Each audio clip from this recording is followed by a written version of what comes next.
Good morning and welcome to Youth Sunday School. Hopefully you're all doing well today.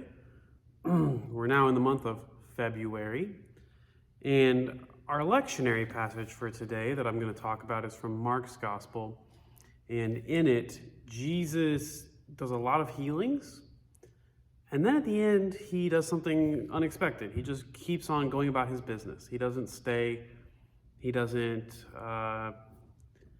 start something hugely new and build it up and make it all about him. He just leaves.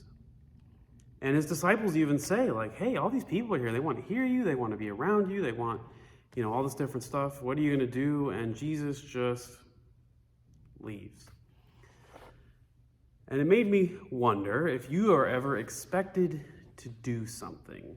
Have you ever been expected to behave a certain way? To be a certain kind of person, to drive a certain kind of car, to be in a certain sport, to take certain classes, that kind of stuff. And I thought about it because all of us have faced different kinds of expectations in our lives, no matter what age we are.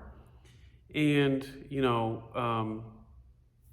it's hard to wrestle with our expectations for ourselves, let alone that others have for us, and then to also ultimately follow our true calling.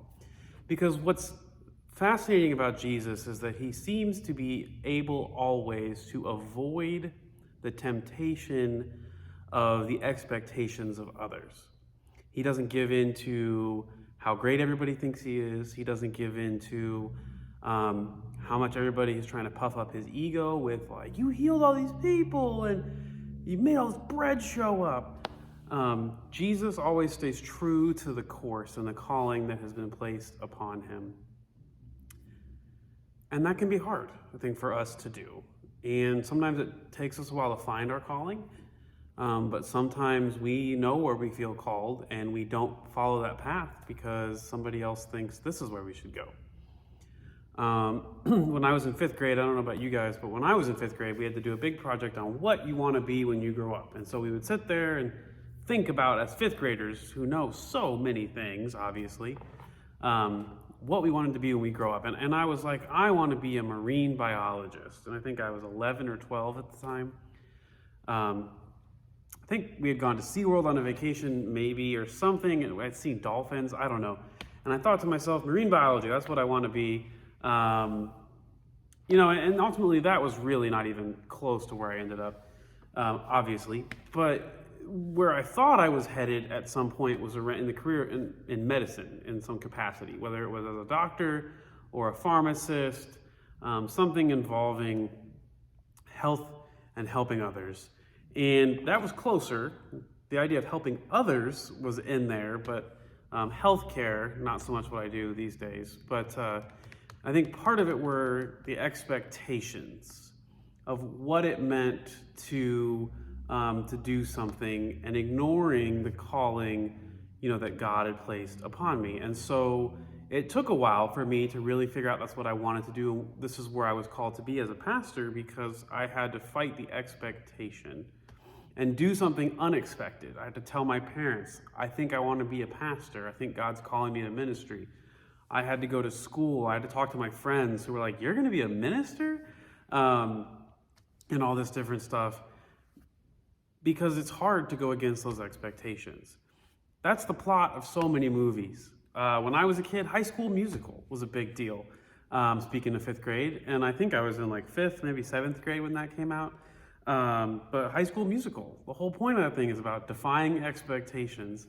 And so we all face expectations in our lives, whether it's you're a jock, this is how you should behave, or you're a nerd, this is what you should like, or you're a prep and this is how you should dress, or all that different kinds of stereotypes that we encounter. You're a Christian, this is how you should think.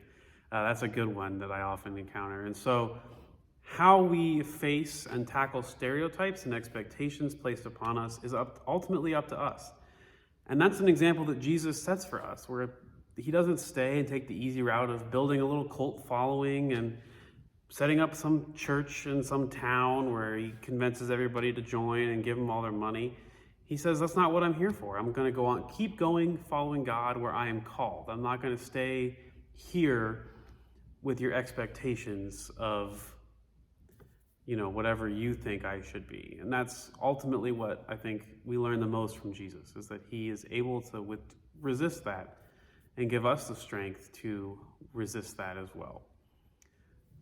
So if you ever need help with that, someone to bounce ideas off of, I'm always around. But there's also others in the church, people like adults that maybe would be willing to listen, your peers, friends at school, family members. We have to find people sometimes to help reinforce what's right for us and to not place their expectations upon us, but to be an objective listening force to help us grow. So I hope that you found time in this past week to recharge, as we talked about last Sunday, to really take some time and take a break away. I know Bedford schools went back this last week. That could be stressful.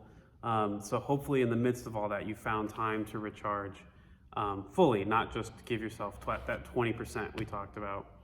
But during this coming week, I hope that you can find or reflect on someone who is or can be that person who helps you honestly sound out your ideas and figure out where you're being called without placing their expectations upon you.